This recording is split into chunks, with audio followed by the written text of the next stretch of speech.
ওই লাল গেঞ্জি আপনার না আমার না সেটা আমাদের জানার দরকার নাই। লাল গেঞ্জি আপনাদের সাথে ছিল, দয়া করে খুঁজে বের করেন, আইনের আওতায় নেন। এবং এটি একটি অশ্বিনী সংকেত। শারীরিক অবস্থা জনাব নুরুল হক নুরুর উপর গতকালকে যে নৃশংসভাবে ওনার উপর আইন শৃঙ্খলা রক্ষাকারী বাহিনীর কতিপয় সদস্যের যে নির্যাতন জাতীয় অবলোকন করলো, এটি ভাষায় প্রকাশের নেই। এবং একজন জাতীয় রাজনৈতিক নেতার প্রতি যে আচরণ এবং এক ধরনের প্রতিহিংসামূলক আচরণ প্রকাশিত হয়েছে কতিপয় আইন শৃঙ্খলা রক্ষাকারী বাহিনীর সদস্যদের, এটি অত্যন্ত গুরুত্ব সহকারে বিবেচনা করা উচিত। এটা শুধু নুরুর বিষয় না, এটা বুঝতে হবে 5ই আগস্ট 24-এর স্বৈরাচারের পলায়নের পর যে আইন শৃঙ্খলা রক্ষাকারী বাহিনীর যে দোসর, স্বৈরাচারের দোসররা এখনো যে ঘাপটি মেরে আছে, যেটা সবসময় বিএনপি সহ সকল রাজনৈতিক দল বলে আসছিল। মোনালিসা হেভি ফ্লো 15 পিস প্যাকেটের সাথে 8 পিসের একটি প্যাকেট একদম ফ্রি।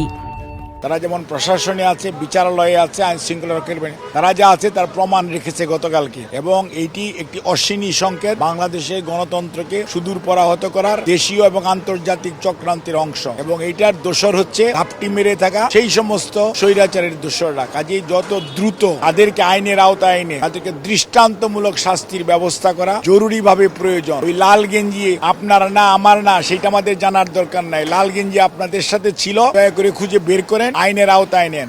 লাল গেঞ্জির তো দোষ নাই, যারা আদেশ দিয়েছে তাদেরকে ধরছেন না কেন? তাদেরকে ধরে তারপরে বের করেন। কেন আদেশ দিয়েছিলেন? লাল গেঞ্জির বেচারার এত পিছনে লাগার তো কোনো মানে নেই। লাল গেঞ্জিটা কনস্টেবল, কিন্তু যারা আদেশ দিয়েছে দে নিড টু আনসার এবং they need to do it. মানুষকে কোনো অন্যায় করলে গ্রেফতার করবেন, পুলিশে দেশের প্রচলিত আইনে দিবেন। সেটি না করে আপনি যেভাবে করেছেন, এটা স্বৈরাচারের অবস্থাকালীন সময় গুম করতেন, তারপরে গুলি করে মেরে ফেলতেন, অনেকে পঙ্গু করে ফেলেছেন, চোখে গুলি করেছেন, পায়ে গুলি করেছেন, তারই বহিঃপ্রকাশ ঘটিয়েছেন গতকালকে। আজ এইটি কোনো অবস্থাতেই সমর্থনযোগ্য নয়। এটার বিচার ডেফিনেটলি এই তত্ত্বাবধায়ক সরকারের দায়িত্ব হচ্ছে এটার বিচার করা। নুরু সহ নয়, এখানে যারা আহত হয়েছে সবার সুচিকিৎসার ব্যবস্থা করা এবং যারা ষড়যন্ত্র করছে, ষড়যন্ত্রকারী পিছনের লোকগুলোকে খুঁজে বের করে তাদের মুখোশ উন্মোচিত করা প্রয়োজন।